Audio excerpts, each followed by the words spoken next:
For the past 22 years, the Volvo EX90 has been a very successful three-row mid-size luxury SUV. Now, like so many other manufacturers, Volvo is looking to go fully electric by the year 2030, which is why for 2025, the company is introducing a brand new model to the States. This right here is the first ever Volvo EX90. It's built off of a dedicated battery electric architecture, offering up to 308 miles of range, and on the performance version, up to 510 horsepower. So today we're actually out here in beautiful Orange County, California, to finally get behind the wheel of the new EX90. And the big question I went answered, has Volvo managed to create the perfect three-row luxury SUV that just happens to be electric? Stay tuned to find out.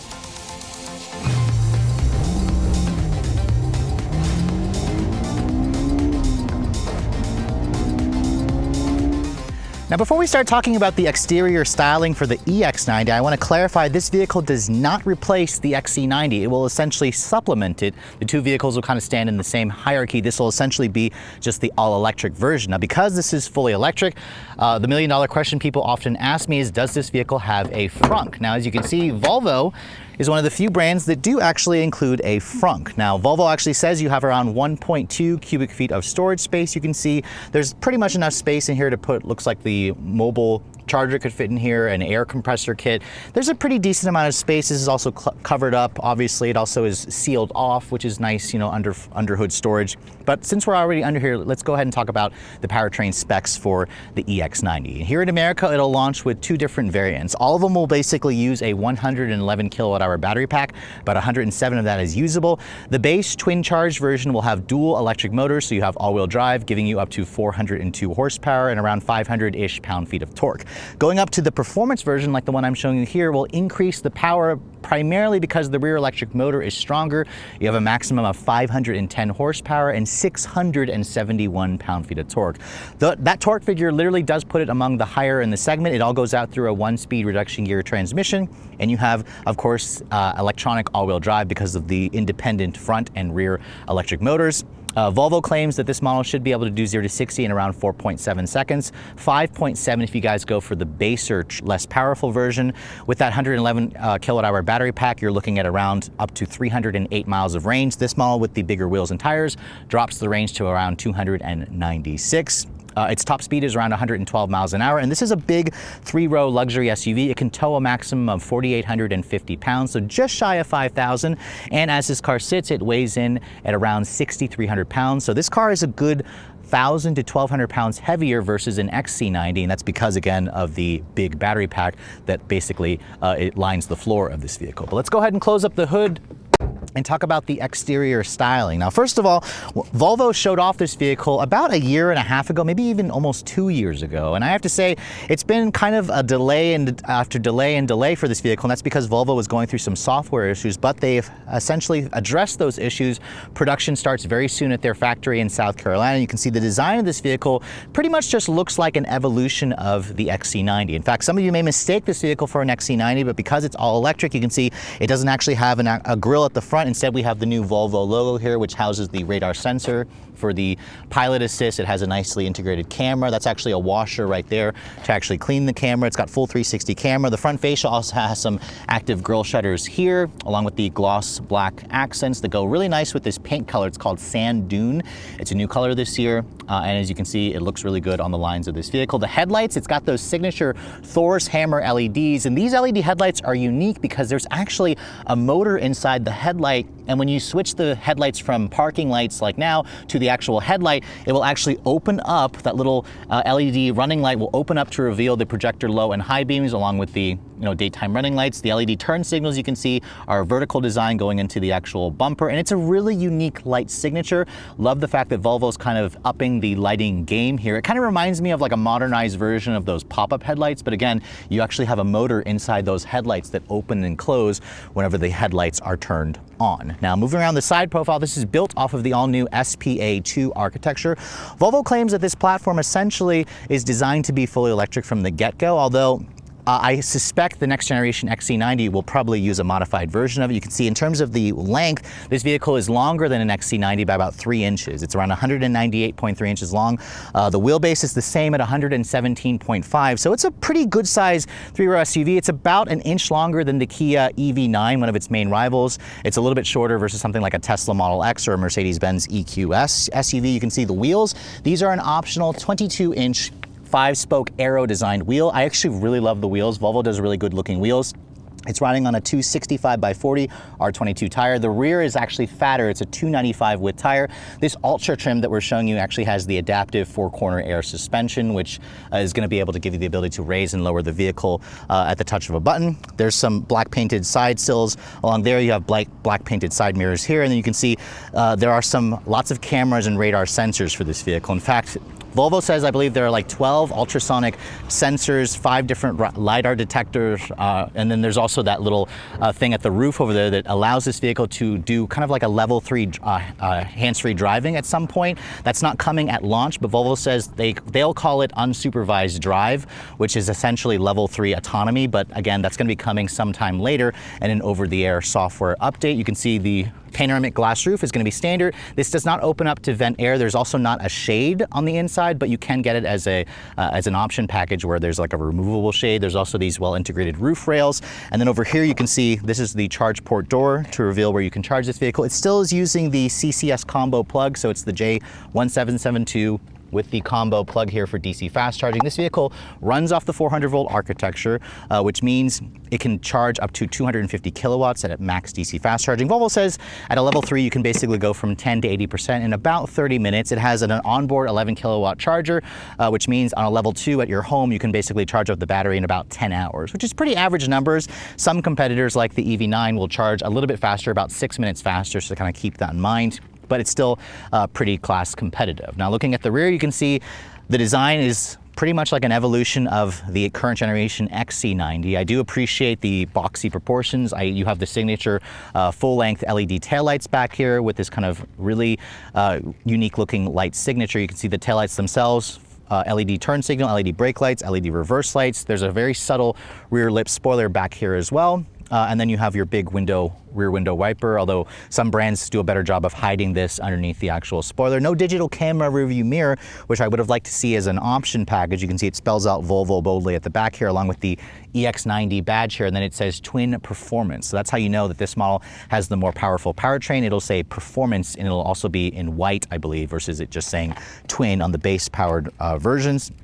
Opening up the cargo area as well, you can see a hands-free power liftgate is going to be included. And this is where the EX90 does give up a ton of cargo space compared to the XC90, or if you're also comparing it to the Kia EV9.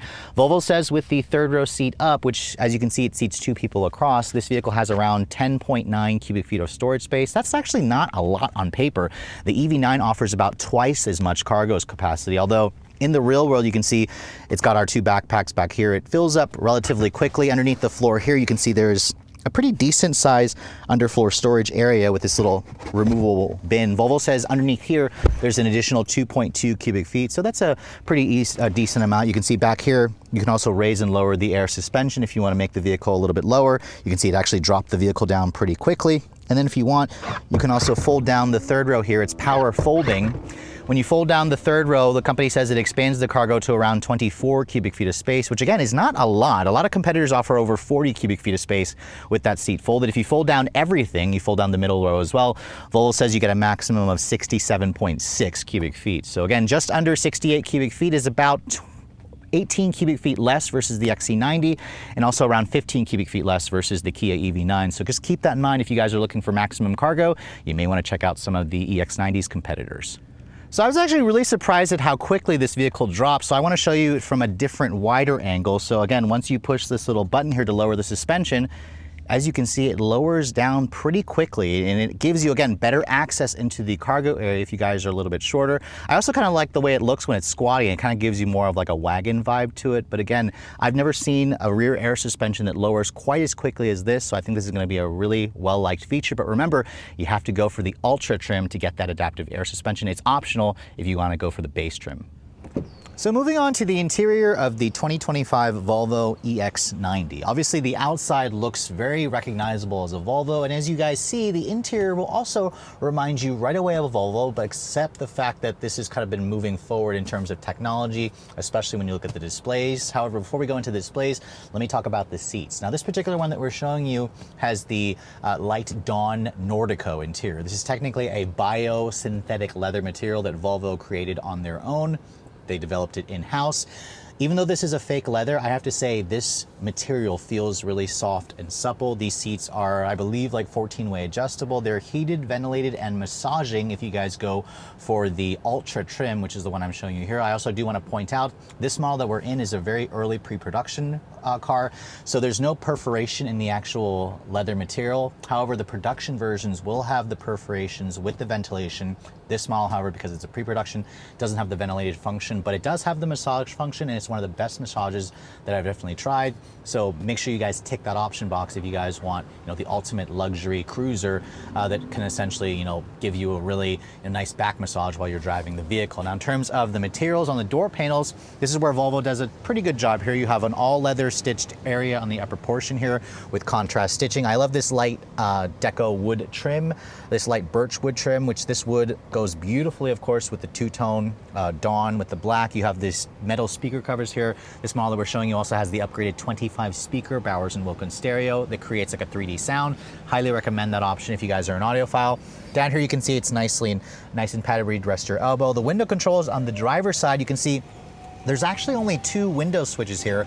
It's one touch up and down for all 4. However, if you want to access the rear window, you have to actually push this button here, and that's what will access the rear window. I don't love that feature.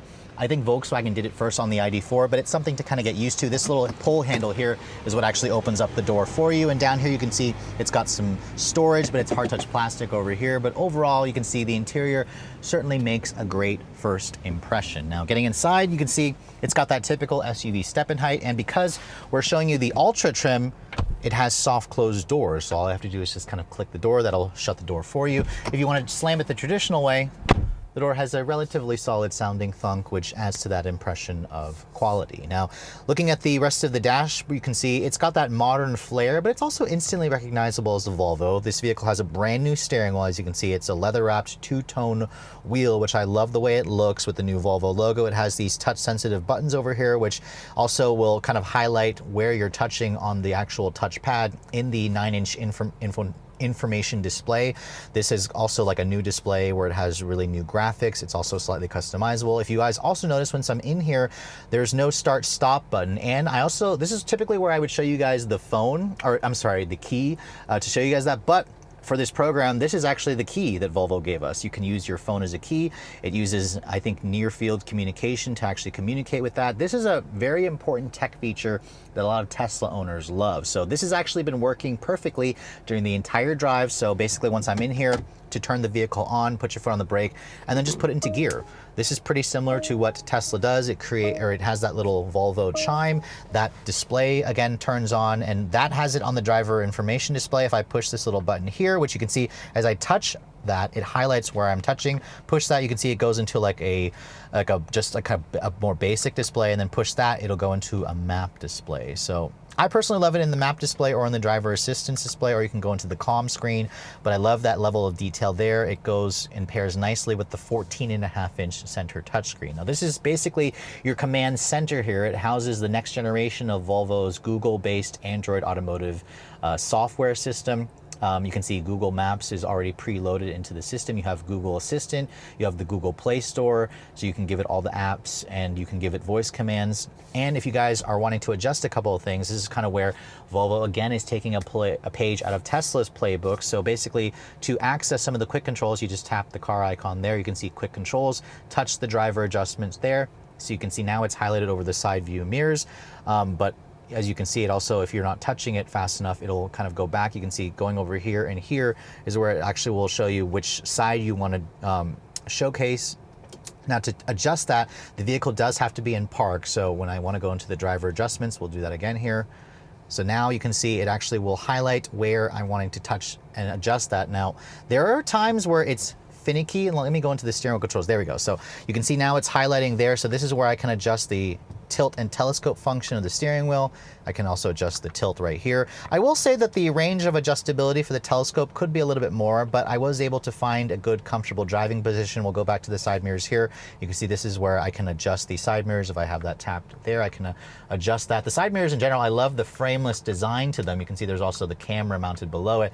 Once you kind of get through this portion here, just like on a Tesla where you adjust the seats, the steering wheel, and the mirrors, you basically can save your driver profile and it will remember that every time you get into the vehicle. So this is kind of a learning curve, but once you set it, you don't really have to touch it again. So that's something to keep in mind. Everything is accessed here via the screen. Volvo's been kind of going away with some of the hard controls. Now, looking at the dashboard, you can see it has the same beautiful soft touch leather with the contrast stitching that you see from the door panels. There's the tweeter speaker for the the Bowers & Wilkins stereo. This light ash deco wood also looks fantastic, flowing from the door panel onto the dash. This wood is actually illuminated at night. So there's actually, I believe, little lines that allow light to pass through from the wood at night. It creates a really cool ambiance. It's very Swedish. It's also just very upscale.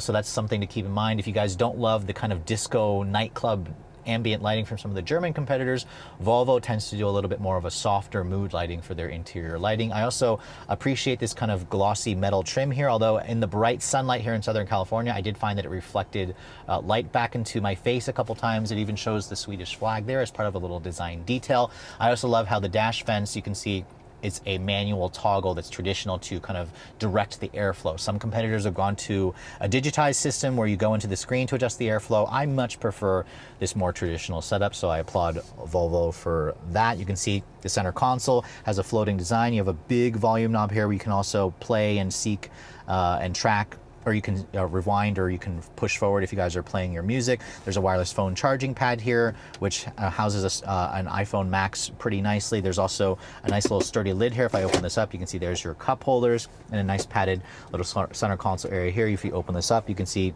the center console actually has a little separate, deeper area where you can go even further deeper into the console area, which is nice. So pretty good amount of storage in this vehicle, which is important. It's supposed to be a family car. Down here you can see there's also a little bit more storage. There's 2 more USB charging ports. They're both USB-Cs, in addition to like a carpeted area here where there's a lot of additional storage, which is really a nice touch. Now, going back to the screen over here, I also want to talk about a couple of things. Now, first of all, if you guys are an iPhone user, sadly, this vehicle, if you're taking delivery, if you're one of the early people taking delivery, it won't have wireless Apple CarPlay at launch. There's not even CarPlay that connects via a wired connection. Volvo says that they'll be implementing that in an over-the-air update sometime in early 2025. Deliveries of this car should start sometime later this year. That's all they were able to tell us. So right now, I can't show you the CarPlay. To compensate for that, you can see if I tap that little button here, here are your different apps that you have in the vehicle. You can see YouTube is already built in, Tidal is built in, Spotify is built in. It's got satellite radio and the Google Assistant. You can also go into the Play Store right here where you can get more apps. You can see this is where you could download Waze, you could download Amazon Music, you can download ChargePoint. But if you guys are an Apple Music user, sadly, the Google Play Store doesn't allow you to download that. So the only other brand that I've seen that has Apple Music is Mercedes with their latest system. So that's something to keep in mind. You're going to have to wait for CarPlay to come, into this vehicle via a wireless update. But you can see, I love the way this looks. This is pretty similar to what I've shown you in some of the GM products that have the Google Play Store built in. Going back to this here, you can see all your different apps. Going to the home screen here, there's the Google Map display, which works fantastically. This also will have, routing along your way to find chargers. If you guys are putting your destination, it'll find the chargers and tell you how long you need to stop there, which is nice. If I push that button there, you can see there's your full top-down 360 camera. You can go to a front camera view, you can go to a rear camera view. You go back to the 3D, it allows you to kind of scroll around the vehicle, and it's really quick and snappy and responsive. And I also love, you can also zoom in there. That's really cool. I also love how it matches the actual color of the car on the outside. You can go back there to recenter the view. Volvo has done a fantastic job with the actual quality and resolution there. When you want to actually put the vehicle into drive, you can see Volvo has switched to a stock over here. Typically, they used to have a little crystal shifter here. It works pretty much like a Mercedes, for example. You just kick it all the way up to go into reverse, kick it down to go into drive, and then push the end of the stock there to go into P. If you push down on this while you're driving, that's how you activate the pilot assist, which is their hands-free driving. Although This vehicle technically doesn't offer the unsupervised hands-free driving that'll be coming at a later, over-the-air software update. But overall, this system, I have to say, is much better versus Volvo's earlier Android automotive-based system, and also way better versus their old Sensus Connect. The screen size is fantastic. I love how it's a portrait style. I love the Google built-in. But I definitely noticed that there were still a couple of software glitches where the screen was a little bit laggy and slow to respond, but this is a really early pre-production car, so kind of keep that in mind. There's your glove box over there. You can see you opened it via a button on the dash or on the screen. You can see it's a bin style. It has a separate storage area here for the owner's manual. It's stamped and it's lined with felt. So it offers some good hidden storage. The one thing I am surprised about, you can see the hazard control is actually in the screen here. Most other brands actually give you a physical hard button. I don't know if I like that, because if the screen is dead and the car is dead, how are you going to access the hazard control? So that's something I think to keep in mind. Although Rob just pointed out to me there's one over here on the ceiling. So thank you, Rob, for pointing that out. Above here you can find some redundant hard buttons where you can also access the LED map lighting along with the SOS function. If you're ever in trouble, you can also access it there. So I'm glad Volvo was thinking and they gave us an actual hard button. In addition to putting it in the screen, you can see open up that little climate control function. You can see it actually shows you where the air is going, but you can't direct it from here. But it does have quad zone climate control. It has an air quality feature. And you can also turn off the climate off from here as well. Air quality shows you the air quality inside and outside. You can also turn on the climate function and do a remote start feature. But again, if you want to access the heated and cooled seats, they're in the screen over here. You can see this one that I'm showing you is missing the ventilated seats, but it's all via the screen over here. And for the most part, it's pretty quick and snappy. But as with any other vehicle with software, sometimes it's a little bit slow when I first start the vehicle up. But the seats are also extremely comfortable and supportive. This is, again, the Nordica, which is that synthetic leather. But Volvo also offers like a wool blend interior, which the wool interior doesn't actually come with ventilation, but it kind of is like an upscale cloth material that's made from recycled materials. That is also a really nice touch, because Volvo is one of the few brands that actually offers a wool blended material, so like a premium cloth. So if that's an option for you and you guys hate a leather material, it's great to find that feature available, because you typically don't find that in a lot of competitive set cars. Now, in terms of above me here, I do wish that there was kind of like a suede Alcantara material instead of this kind of woven fabric material, especially at this price point. But the big panoramic glass roof does let in a ton of light. That's actually standard equipment on all EX90s. But with this, really intense California sun, I noticed that this wasn't quite dark enough. The sun got a little intense. Thankfully, for an extra $250, I believe you can get a removable shade from the factory, but it's not like a power retractable one. I think they should have just done a power retractable one. That would have been, I think, much preferred. The mirror you can see is a nice, beautiful flameless design. There isn't the option of of a digital camera mirror, but that is an auto dimming. But overall, the interior, it feels really high quality. It's got expensive feeling materials. It's got great tech. You just have to wait a little bit longer for CarPlay. It's got really comfortable seats, good visibility. Aside from this rather large A-pillar here, you can kind of get in this vehicle, and once you get past, the learning curve with this, I think most of you are going to find the seats to be comfortable, and this car just kind of gives you the typical high-quality Swedish vibes that you've come to expect from the Volvo brand. Now, moving on to the second and the third row of the new EX90. Remember, this is their flagship 3-row electric SUV. So this is going to be a very important consideration factor for a lot of families out there. You can see this particular one that I'm showing you has the bench seat, which means it seats up to 7.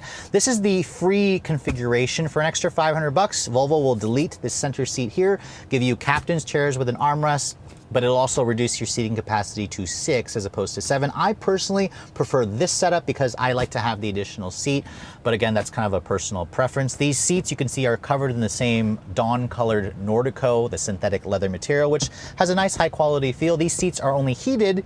You can't get ventilated second row seats, which is something the competition does offer, so I do wish that Volvo would consider offering that. But once you're back here, before we get inside, I do want to show you the door panel is also the same high-quality leather with the contrast stitching, more of that beautiful wood and the metal trim. Over here it is padded where you'd rest your elbow. Down here it's hard touch plastic, but you do have additional storage. The one thing that's missing is no retractable shades. I think at this price point, the Ultra trim should have included that, so I'm surprised that it is missing that, especially at this high trim level. Now, getting back here into the second row, you can see this is pretty much where I'd have the seat to drive. The door has the same solid sounding thunk. It's also a soft close if you guys prefer to not slam it, but you can see the legroom space is pretty good. Volvo says you have around 36.5 inches. There's good foot space underneath here, completely flat floor here, which is nice. that figure for the rear legroom is on the small side when you just are looking at things on paper. For example, the Kia EV9 offers around 42 inches of legroom, so 36.5 is not bad. You can manually move this seat forward and back, so kind of keep that in mind. You can also do the same thing for the middle seat here, which is kind of cool. You can also recline this seat, which it does offer a good amount of recline back here, which is nice. You can see headroom space is plentiful. That glass roof comes all the way into the second row. It goes almost into the third row, so plenty of headroom space here, which I really appreciate. Down here you can see there are some rear seat air vents. There's also more air vents on the B pillars. You can see you have quad zone climate, your 3-level heated seats, but again, no cooled seats. You have 2 storage cubbies here. And then for those of you who have kids who are like toddlers, for example, Volvo offers this really cool booster seat that's integrated. If I pull on this, I can basically push that out and you can see it actually creates a booster seat here for your toddler, your child, so you don't have to, you know, buy an actual booster seat. This is a really great feature for families, and I imagine that's probably one of the reasons why Volvo is so popular with families, in addition to their, you know, sterling safety reputation. You can see over here as well, there's an armrest that folds down and gives you 2 cup holders, which is nice. Not much in terms of storage over here. I forgot to mention there are 2 USB-C charging ports, but it would have been nice to kind of get another storage cubby here, although that's where it gives you that deep center console area. But overall, you can see the second row, I again would stick with the bench seat. But again, if you want the captain's chairs, that's basically an extra $500. But let's go ahead and hop into the third row area. Now, to get into the third row, Volvo makes it relatively simple. There's a little latch here at the top part of the seat. Just pull that and manually slide the seat forward and then slide it forward again. So this gives you a decent amount of room to get into the third row. It's not quite as big of an opening as some rivals, but let me go ahead and get back here and show you guys what the space is like. Now, Rob will actually flip this one down here, so you can fold that down if you'd like, but it kind of gets in the way until I move this seat back into position. You can see, once I move this back, this seat, as you can see, Volvo says back here you get around 31.9 inches of legroom, which 31.9 is a decent amount. Ignore what I just accidentally hit there on accident. There we go, it's an early pre-production car. But once I'm back here, you can see this space kind of reminds me of the Kia EV9. Obviously, if you look at something like the Lexus TX, which is a plug you can get as a plug-in hybrid, that offers about 3 more inches of legroom back here. In terms of the headroom space, it is a little on the tight side at 5'7". My hair is already brushing the ceiling, so kind of keep that in mind. The seats themselves, they only seat 2 across because the vehicle is technically not wide enough to accommodate 3. The material back here feels like the same Nordico. It's the same high-quality Nordico material back here, which is nice. No heated third row seats, but you do get LED map lighting, you do get third row rear seat air vents, which is nice. You have some hard touch plastic materials here. You have a USB-C charging port, which also is mimicked over here on the passenger side. This window over here is large enough to where you can, you know, decently see out from back here.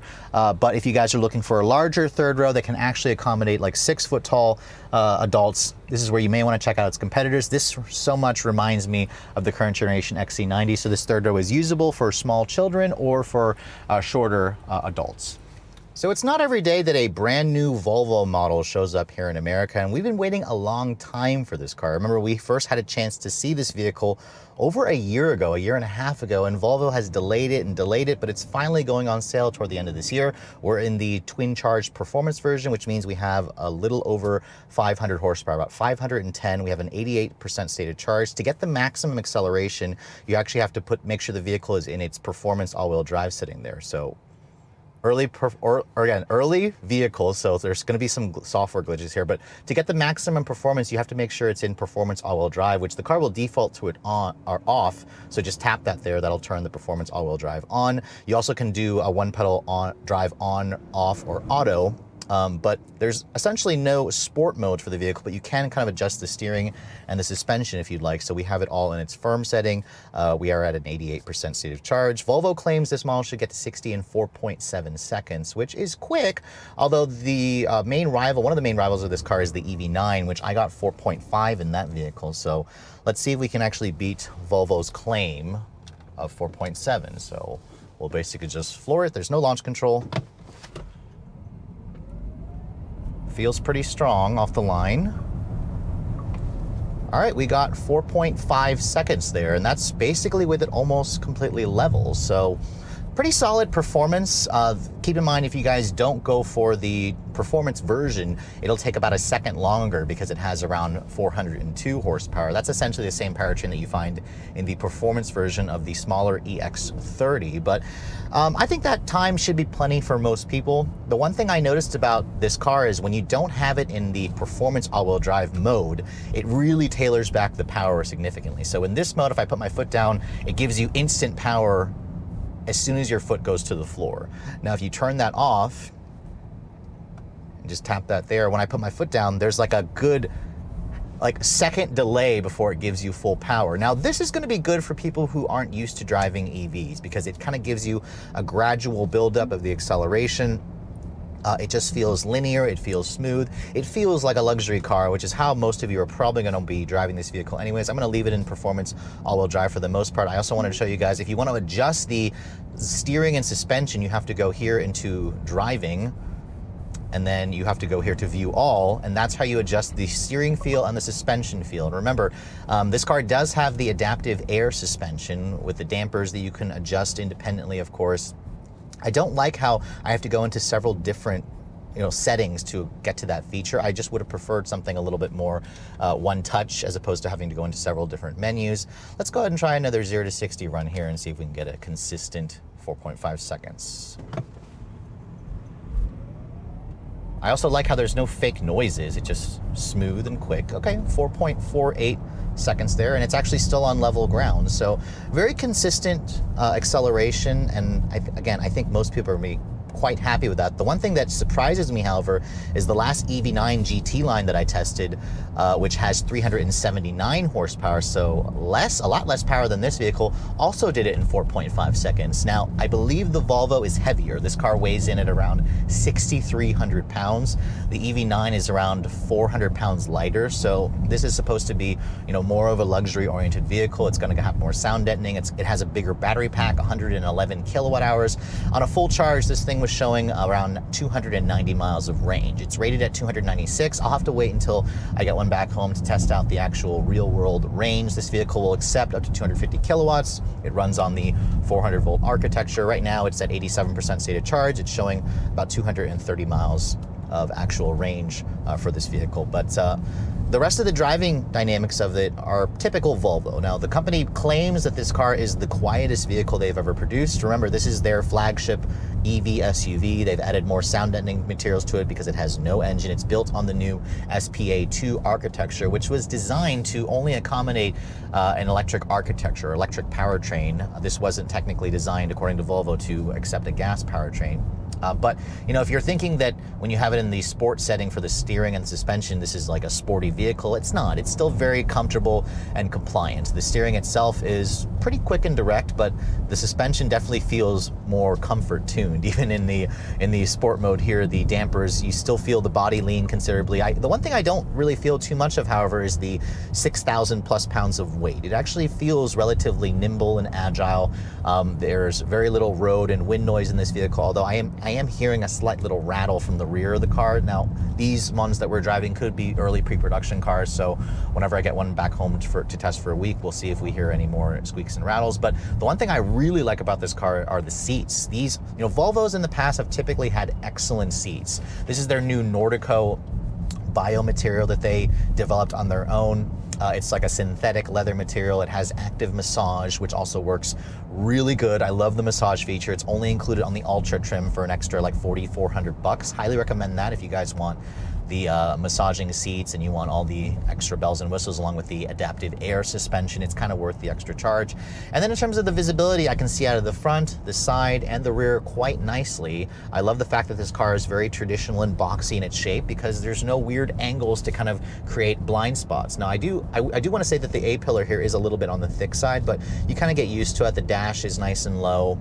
There's no digital camera review mirror, which would be nice because it would help to give you better visibility if you had the roof kind of piled up with a bunch of people that are tall, or if you had the cargo area with a bunch of stuff in the back. But I mean, if you guys are used to driving the XC90, you're basically going to get into this vehicle and it's going to feel like a brand new generation all-electric XC90. And that's kind of a good thing. The XC90, even though the current generation is old, really old, Volvo's about to show a replacement version, it's going to essentially just feel still very modern, aside from, the tech in the XC90. And that's where the EX90 comes into play, because we have this brand new, infotainment system. This is their next generation of their Android Automotive system. It still, however, is lacking wireless Apple CarPlay and Android Auto. Now, of course, it has Google built in, so for those of you who are an Android user, you can kind of just sign into your Google account and it should be able to access everything. And there's also a bunch of apps in here if you guys want to access some of your music settings, like Spotify, for example, Tidal. Although if you're an Apple Music user, which I am, there is sadly no Apple Music in here. Volvo says that wireless CarPlay will be coming in an over-the-air update, along with some of their more advanced hands-free driving assist. Remember, back a year ago, they called it unsupervised drive, where you've got the LiDAR cameras, you've got the 12 or the 5 ultrasonic sensors. This vehicle can essentially do hands-off driving at some point, level 3 autonomy, but that's not here right now. It's going to be coming again in an over-the-air update.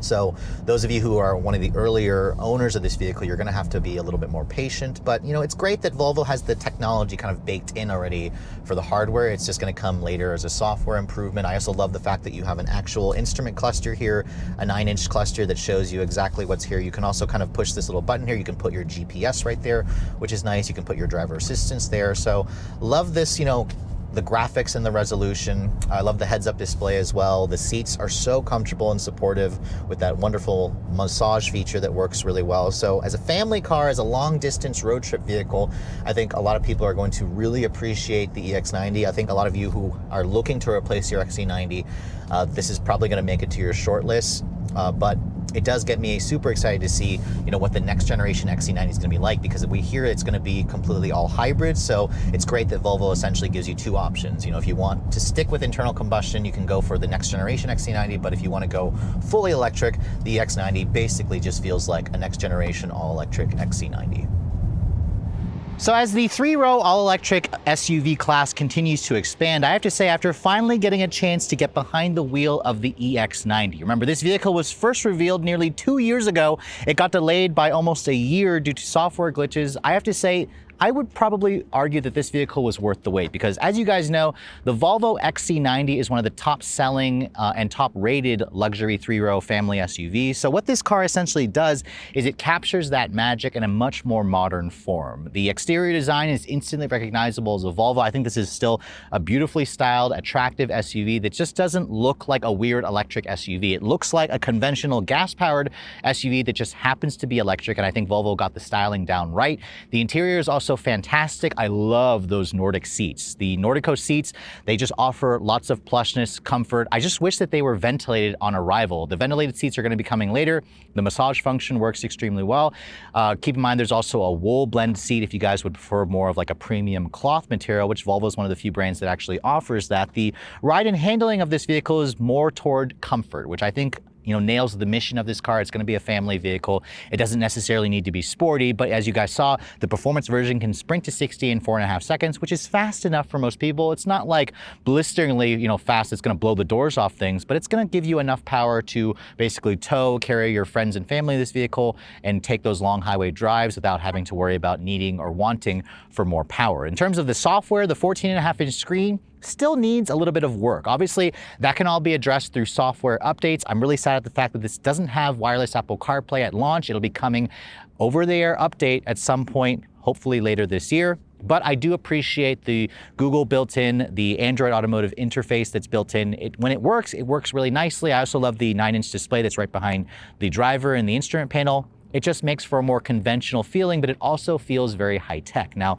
if you guys do need to actually carry up to 7 people, as you guys saw, the cargo area is a little bit on the small side. The 3rd row area is certainly usable. Same thing with the 2nd row area. So it's an excellent family vehicle that will remind you again of your XC90. And it's also going to remind you of that car when you're looking at the pricing, because Volvo says this is heading to dealerships later this year. They weren't keen on saying the exact month, but I'd probably say maybe toward the end of summer, early fall, you can probably start to expect to see these at your local dealerships. And pricing has changed versus when this car first came out. If you guys remember, when Volvo first announced this vehicle, they said it would start at well under $80,000. It was around $77,900. Sadly, today, the base price for a base version is around $79,995 plus destination. So it's gone up about $2,000.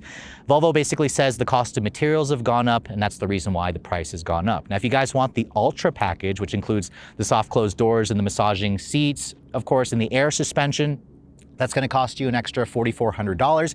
If you want the performance powertrain, that's going to cost you another $5,000. My test car in this sand dune color with the $3,200 Bowers & Wilkins stereo, it sounds incredible. Highly recommend that if you guys are an audiophile, is going to come in at $95,490. So just shy of $100,000. Certainly sounds expensive, and it certainly is, especially if you're looking at the base price of an XC90, the current generation, which starts at around $57,000. However, keep in mind, you really want to be comparing this car to a plug-in hybrid XC90, which starts at around $8,000 less versus the base price of this vehicle. That's around 71 grand. So all in, Volvo's essentially charging you about 8,000 bucks extra to go fully electric and get their latest technology, at least until the next generation XC90 comes out, which sounds pretty reasonable. And also keep in mind, if you're looking at the competitive set, the Kia EV9 tops out at around $80,000, but starts at around $57,000. A Tesla Model X also starts at around $80,000, but I would probably skip that vehicle because I just don't love the way it looks. And then of course there's the Rivian R1S, which also starts at around 75 grand, goes up to well over 100. So there's a ton of vehicles that are, available in this space, but they're all typically priced around the same ballpark. So I think Volvo has done a good job with the pricing. I just want them to essentially launch this vehicle with some of the driver assist, the connectivity options, and the ventilated seats at launch. But again, if you're one of the earlier people getting a hold of this car, you're gonna have to wait until those come in terms of an over-the-air software update. But with all that said, hope you guys have enjoyed my full overview on the brand new 2025 Volvo EX90. If you're also looking to see the latest cars I'm testing, be sure to follow me on Instagram at Redline_reviews, like us on Facebook, and as always, guys, please keep subscribing to the Redline Reviews YouTube channel for all the latest reviews. Thank you so much for watching. I'll catch you all in the next video.